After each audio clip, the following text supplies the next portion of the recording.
Hello, this is Mihan from Labor Law Firm SAERO. Today, I would like to talk about employee separation in Korea. I will focus on two options, mutual separation and termination by dismissal.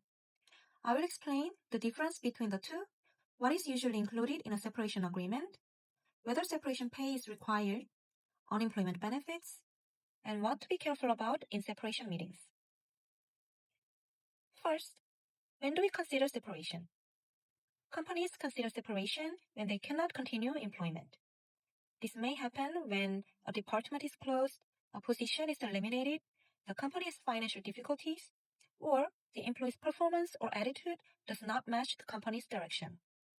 In these situations, companies usually choose between termination by dismissal and mutual separation.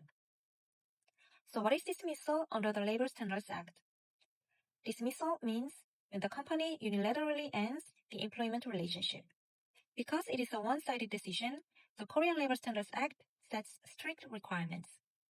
The employer must give 30 days advance notice or pay dismissal allowance. Also, the employer must provide the dismissal in writing.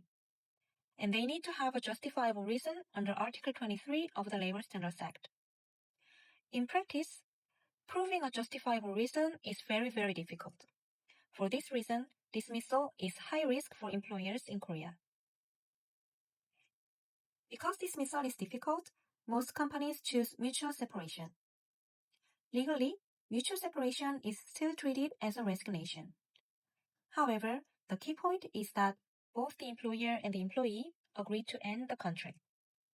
Because it is based on agreement, dismissal rules do not apply, and the terms can be decided by both parties. This flexibility makes mutual separation the most common option in Korea. So, what are the key differences in practice? There are three important points. First, no statutory notice period is required. The timing is decided by agreement.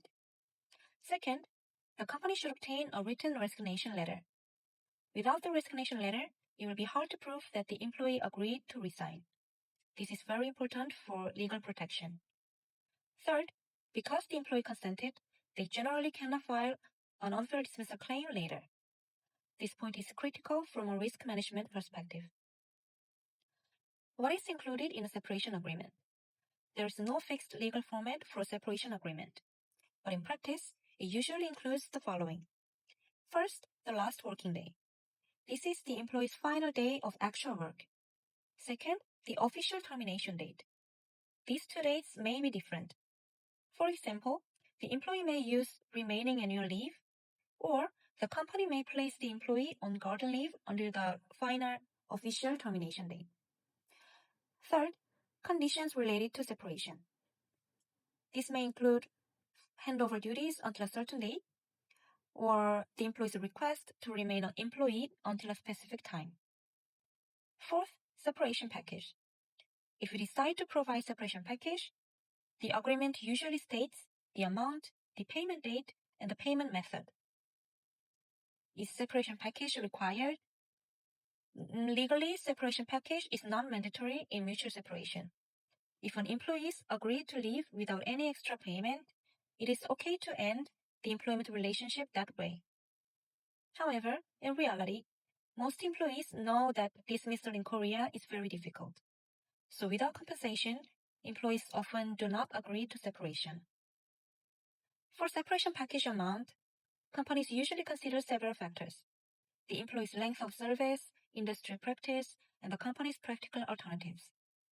For example, if there is another position that company can reassign the employee, it may not need a large separation package. But if the employee is causing serious team issues and dismissal is not legally safe, mutual separation may be the only realistic solution. In that case, a higher separation payment may be necessary. The employee's personal situation also matters. If the employee was already considering resignation or wants to avoid conflict, they may accept separation more easily. Many companies ask about unemployment benefit. In principle, employees who leave through mutual separation may qualify for unemployment benefits.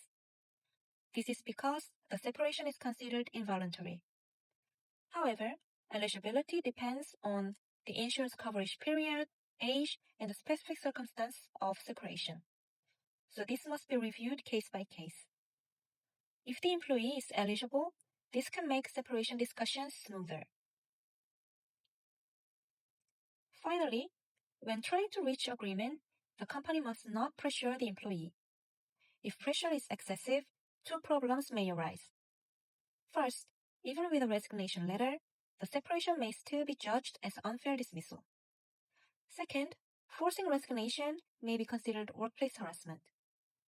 This risk is higher when HR professionals or executives lead the meeting because they are expected to understand labor law.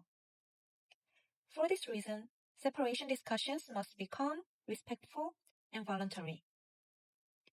In Korea, mutual separation is widely used, but it is not risk-free. Clear process, proper documentation, and respect for the employee's decision are essential. If you'd like to discuss your company's specific case, please contact us through our website or by email. Thank you for watching.